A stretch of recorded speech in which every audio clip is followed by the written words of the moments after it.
5 seconds.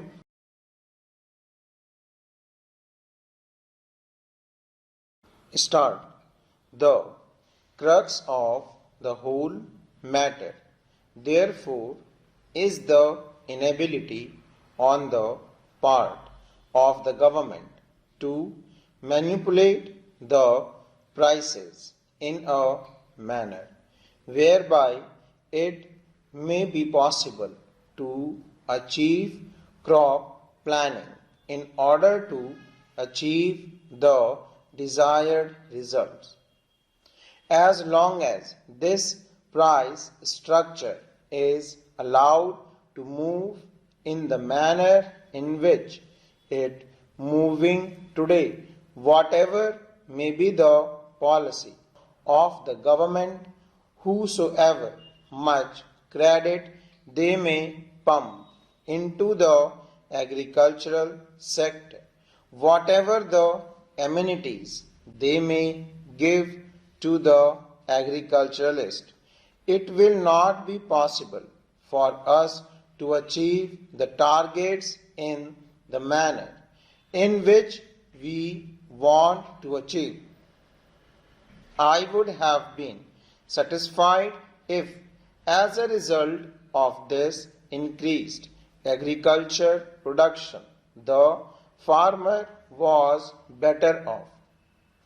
But we find that whenever there is increased production in response to higher prices, the markets slump down so heavily that ultimately the farmer stands to lose instead of to gain. Therefore, the farmer loses both ways and the country also loses. The farmer put in more money, more resources in the production of crop for which he expects higher return, and he loses all that money because the prices are not rising to his expectations, and instead the prices fall down rather perceptibly, and the country is also losing because there is a very uneven development of agriculture. Therefore, the crux of the whole problem is not just to hold the price line of just to see that black marketing is avoided.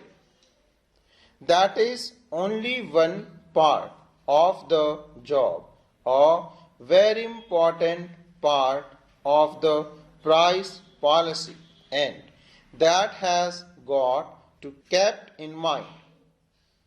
I am not against it.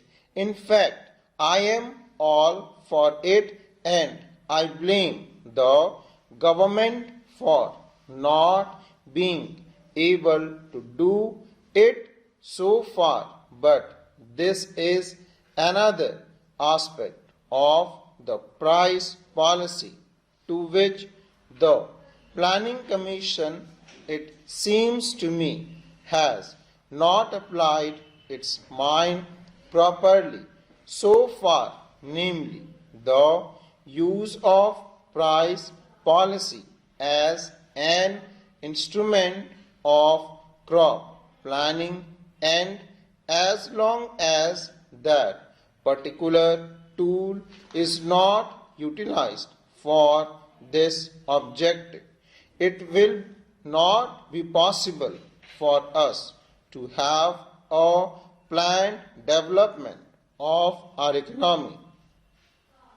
Then there is the question of incentives. We are now told every time that unless incentives are given, it will not be possible for us to develop more economy. We are hearing daily about our export promotion. Now, the problem of incentives also has to be viewed in terms of the objective of the development of a socialist economy in our country, and not just from the point of view of earning more and more foreign balances. I am not in any way belittling in the problem of foreign balances, but ultimately the problem of foreign balances has significance and meaning only in terms of the objectives that the 10th plan has set before it.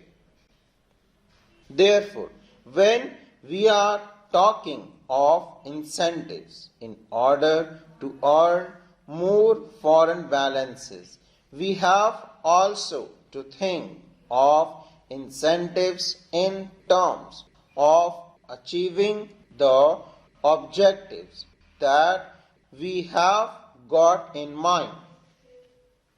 I was therefore disappointed to read the speech of the planning minister, as he said, as the planning minister at the Indian Labour Conference, in which he seems to have indicated a new approach to the problem of wages. His approach has passed through 3 stages.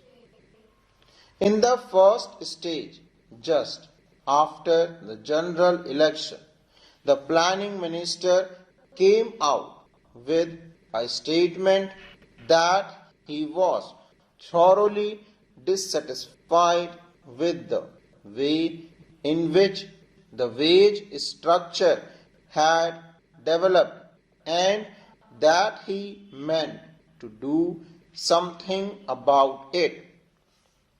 He categorically stated that the real wages had not increased because of intransigence of the management, and he further stated that he wanted to do something about it. Then there came about a discussion as to what could be done, and all the industrialists themselves and the financial newspapers in the country came out with the theory that wages could be increased only if productivity is increased, and therefore wage should be linked with productivity. That was the second stage, with increased productivity and wages will be increased. That was the slogan, or that was the principle which was accepted even by the industrialists. But what do we find in the speech of the planning minister to the Indian Labour Conference? There he said that even if productivity increases, the first charge will be in respect of projects which are meant for further employment or creation of more employment opportunities.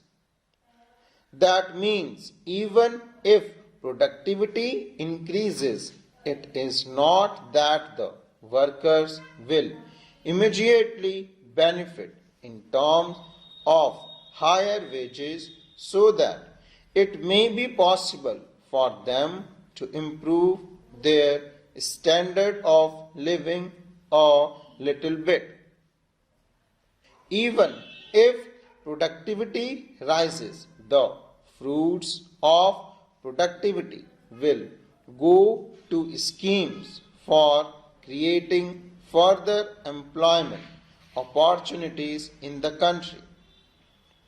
How long are the workers to wait, and what exactly will be the stage at which it can be stated that enough employment opportunities have been created and therefore the stage has come for increased wages? Question mark.